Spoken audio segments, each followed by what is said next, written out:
Ayan, good evening sa ating lahat dyan. Ayan, gabi na guys, 10:30 na siya. Ang gabi, ay, unboxing ko lang itong mga pinabili ni Mr. Kanino pa. Kanina pang umaga.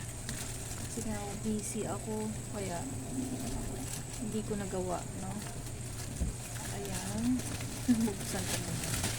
Mga tissue, mga ano lang naman to, kunti lang naman siya. So, lalagay ko muna doon sa lalagyan. Mga tissue.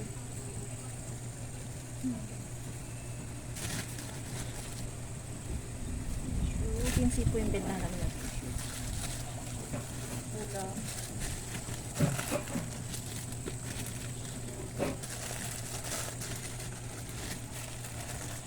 Ulak 7 pesos benta namin ito.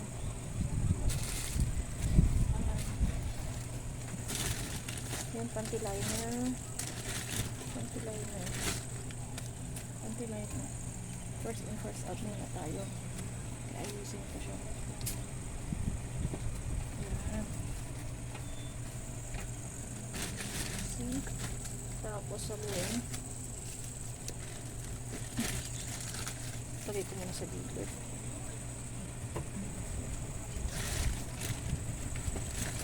Tapos katol. 3 box na katol.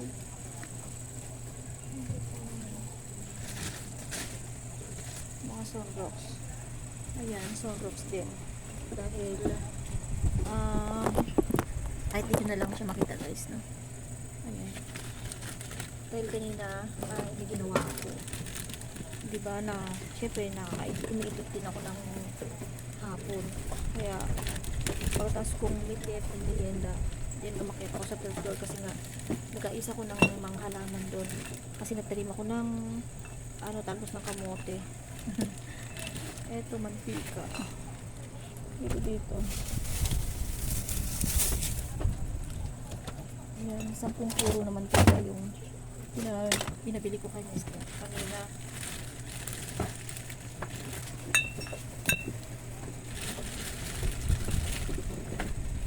Ayan.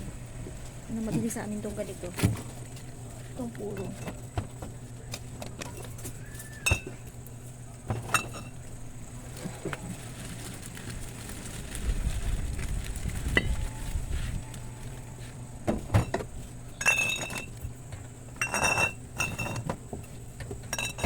Ayun.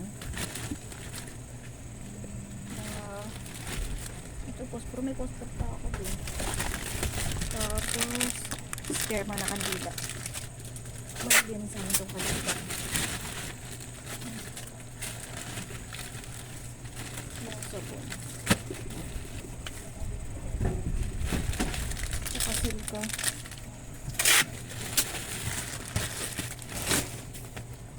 Tapos sesto choco. Konti na lang yung sesto choco doon. Ito muna yung ilagay. Tapos yung isang box na maliit. Yun yung pinabili ni Mr. kanina. Ganyan lang muna yan. Ayan. So, para maging mabilis ang aking pag-unbox. Ayan. Bumili pa pala siya neto.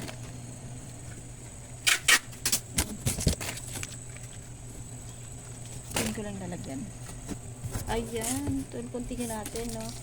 Ay mga ayan, fudgy bar na favorite ko rin to. Tapos Pata Pops, depende pa ako nito. Ayan, mga ketchup. Gusto pabili rin ako nito. Garlic with seasoning. Ganyan. Gusto rin naghahanap. May naghahanap na rin. Ayan, lollipop. Kaido, meron pa ako nito ng kaido. May-stock pa ako dun. So, beef cubes, tsaka pork cubes. Saba, meron pa akong stock na mga ganito. Si Mr. ka na yung namili, kaya hindi niya siguro napansin na meron pa akong stock.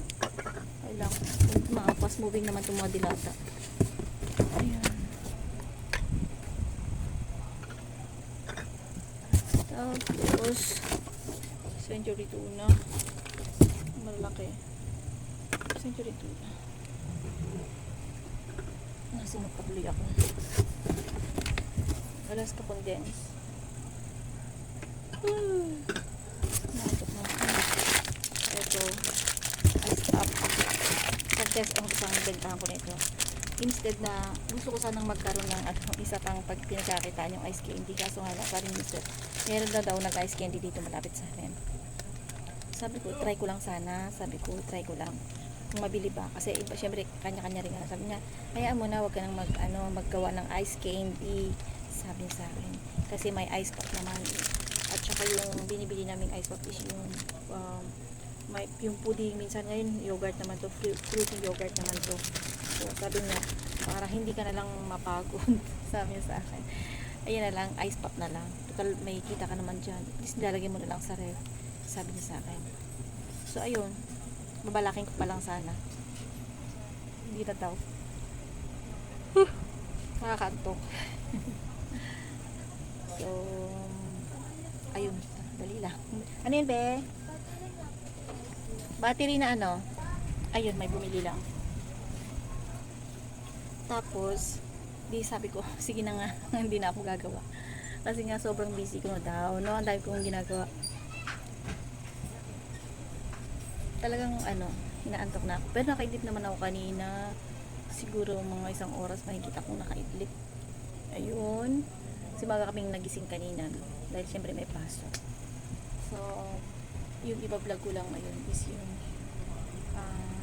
wala lang, nag-unbox lang ako at ano ba? Ngayong Monday medyo matumal, slight lang din naman, kaya naman sa nakakota pa naman din kahit paano, no? Tapos yun nga yung ginawa ko pala kanina is nag-ano ko ng yung talbos ng kamote.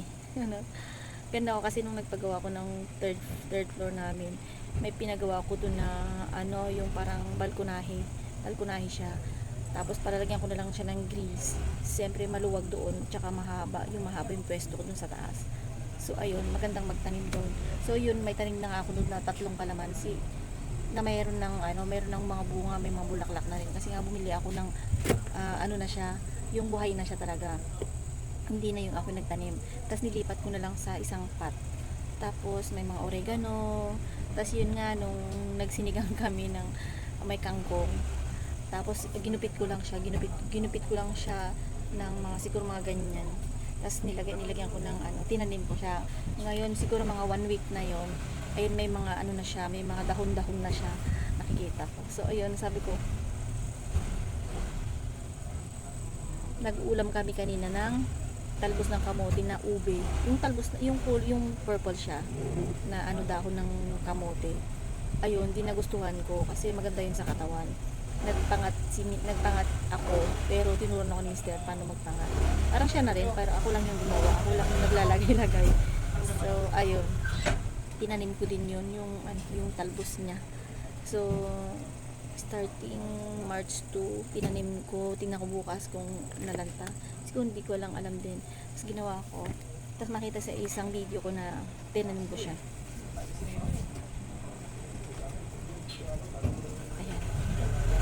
So yun, pasensya na. Maingay sa labas. Ay dumadaan. Ano yun? Ayun, saglit lang uminpok ng gamot ko. Ayun nga guys, gusto kong kumain ng kakaibang kahit na biskuit man lang, para lang kasi yung gamot parang nandito pa rin kasi 3 ininom ko eh. Ayun, para maanuhan lang yung lalamunan ko. Ang kakain ko.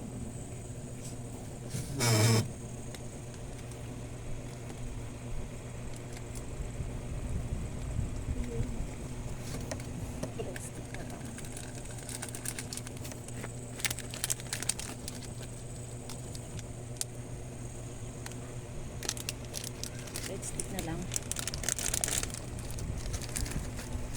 Parang nandito yung Ang tayong tutos na ako. Ayun nga ba. Yun yung isa pinagkakabalang ko sa hapon doon sa taas. Kasi nung usang kumba kanina, mga 7 na ganun. 7 to 7:30 ganun. Nakakabomba. Tapos, naglinis pa kasi ako doon sa taas. Ay nga, nung pagdalas kong magtanim ng doon, naglinis muna ako. Ayun, ilalagay ko rin sa ano ko yan. Bablog ko din yun. Paano i-vlog ko na yata? Pero, mas gumanda ngayon kasi nga, binanda ko dun lahat sa ano, gilid. Kaya yun.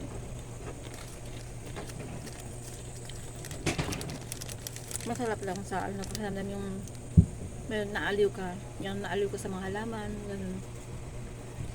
Malit lang tong space namin, pero dahil sa sobrang liig, nagpa-third floor ako para kahit papano may iba pang may galawan pa dun sa taas, di ba? Kasi second floor puro mga bata, yung kwarto ng mga bata, 4 na kwarto.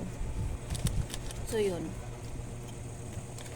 ang nangyari dun sa taas is tambakan. Yun, hindi naman tambakan, kumbaga nandun yung dalawang wardrobe na malalaki, tapos dun na rin kami natulog sa third floor. Pero pag mabisita siguro dito kami sa baba matutulog, tapos sa third floor yung may bisita. Kasi nga pwedeng ano doon, pwedeng maglaro yung mga bata, ganun, video okay kasi nandun na yung mga, nandun na yung ano, yung speaker ni Mr. So nilagay niya doon. Kasi yun, ano ba? Bibili pa ako ng isang TV para doon. Yung smart TV kasi pwede rin maganda. Kasi yung TV dito minsan gusto naman manood ni Mr. ng ano, HBO. So, ayun, ngayon nga nanonood siya ng ano. Hindi ko lang alam kung HBO yung Netflix yung nandyan na ginagamit niya. So, ayun, nanonood siya ngayon para lang magising siya kasi magsusundo pa siya mamaya. Ayun, so sobrang daming ganap-ganap sa amin sa buhay. Kahit dito lang kami sa tindahan ni Mr. Grabe lang, sobrang busy pa rin namin. Minsan hindi ko nagawang mag-vlog. Sobrang busy talaga. Kasi yun nga, ay pa dun sa ano, naalib din kami sa mga pusa namin, mga alaga namin pusa. Ayun, sarap nilang bihisan. Katulad yung nawawala namin pusa. 24 days na nawala. Tapos yun, bumalik siya. Ayun, tuwang-tuwa na naman kami. Ayun, nag-recover siya. Yan, tulog na tulog. Kahapon. Tapos yung kumain, karga siya, ganun, nakahiga. Nandito lang sa may tindahan. Nakahiga siya. Tapos kung saan siya inabutan ng, naantok siya doon. Nahayan lang namin. Tapos pag nagmamyaw-myaw na naman siya, pumunta yan sa lababo. Hindi sabihin, gutom na naman siya. So yun, ilang beses ko pinakain ng isda kahapon. Ayun, tas cat food niya. Yun. Tas kanina, nakikipaglaro-laro na siya. Nakikipaglaro-laro na siya. Ayun, naging okay naman. So, ayun din, may bago naman kaming pusa. Na dalawa. Si Uno tsaka si Dos. Kasi yung pangatlo, namatay. Si baby pa nga. Tapos nagkasipon kasi siya. So, hindi na siya nakasurvive. So, ayun lang yung kwento ko ngayon. Maghapon na to yung ganap-ganap. Ayan, medyo bumaba yung nainom kong kamot. Kasi parang na-stuck dito yun. Na-stuck dito. Ayun, mag-aayos muna ako ng pinamili konti. Ayun nga, everyday na namilis mister. Pero bukas siguro hindi ko muna kasi nga, ngayon, ay kanina umaga. Mag-umaga pa lang, nag-order na ako ng mga alak. So, nasa ano yun, 5,000 din yun yung pinamili, ay yung pinag-deliver ko. Tapos mga sigarilyo, Friday na yung darating, mga hindi dito. At nakikita ko sa mga mga nagbablog. Tataas daw yung Marlboro Jester. Yung mga yun yung mga naririnig ko ha. Tumaas na daw, so sa amin kasi wala pa. So sa Friday pa. 6, ganun. Every 2 weeks yan nagpupunta rito. Ayun. Hindi ko pa alam. Pero meron pa naman ako dito 3 rim na Marlboro Red, 1 rim na Marlboro Lights. Tapos kabubukas ko lang halos ng 1 rim. Ayun. Yun na lang namin. So ayun nga. Ayun, naganda na si Mr. Magsusundo na siya. Sundo ka na pa. Yeah. Magsundi na si yun lang naman sa taas. Diin na. Ayun. Ano pa ba? Hindi kwento ko. Pagdating niya, saan na lang dito. Tamang kumakain yung isa, kaya mag-merienda siguro sila. Kasi time check na. 11 o'clock na yata. Gabi. Nagkara na rin kami. Minsan nabot ako ng alas 12 dito. Ako lang mag-isa sa baba. Nauna na si Mr. nagtulog doon. Pero hindi pa siya nagtulog. Yung cellphone pa yan. Naglalaro pa yan. Ayun. Ipit ko lang to. And then, siguro sabay na lang ako umakit mamaya. Ubuhin ko na lang to. So, nalalaman ko na lang kapag taas ng sigarilyo sa Friday. Ayun. So, wala tayong magagawa. Diba? Pero kung konting diferensya lang din naman, magte-10 pa rin ako sa mga Marlboro. Ganun. 10 ko pa rin siya. Basta, hindi naman kami bababa ng sa isang kaha na 15. Basta maka 20 lang kami. Okay na sa alright sa amin. Doon na kami. Kasi fast moving sa amin yun eh. Kaya bumibili ako ng per rim. Hindi per kaha. Per rim talaga bumibili. Minsan maabot ng ano yan. Binibili ko 26,000 sa lagpas ng 20,000. Ganon. Sa ano, binibili ko mga sigarilyo. Pero more on Marlboro Light tsaka Red. Yun yung binibili kong ano, per rim. Tapos ko na. Ayun. At ako magdidikpit na dito. Tapos as ko magdidikpit, isasara ako dito sa kabila para pagdating ni Mister, konti na lang gagawin, o diba? Kaya yun, tulong-tulong lang kami dito para sa ganun kahit papano kaming dalawa dito ni Mister may kinikita kahit papano, no? Pangbawi sa kinain, ganun, o diba? Hindi, at saka umiikot yung yung puhunan namin talaga rito. So yun, may tiyaga, may nilaga, o diba? Ayun, dapat talagang magtiyaga kasi kahit pag ganito lang yung pagbenta, at least kumita everyday. So ayun nga guys, no? Dito na lang at ako'y natapos na magyayaw. Medyo hindi ko yung pagyayaw ko, basta lang may upload ako para bukas. O diba? Kasi ako parang naantok ako, diba? Nakailang hikap ako guys, so pasensya na talaga kasi talagang ako naantok na talaga ako. Dinadaan ko lang sa patayo tayo minsan, inom-inom, gano'n. Sige, bye-bye. Risky vlog.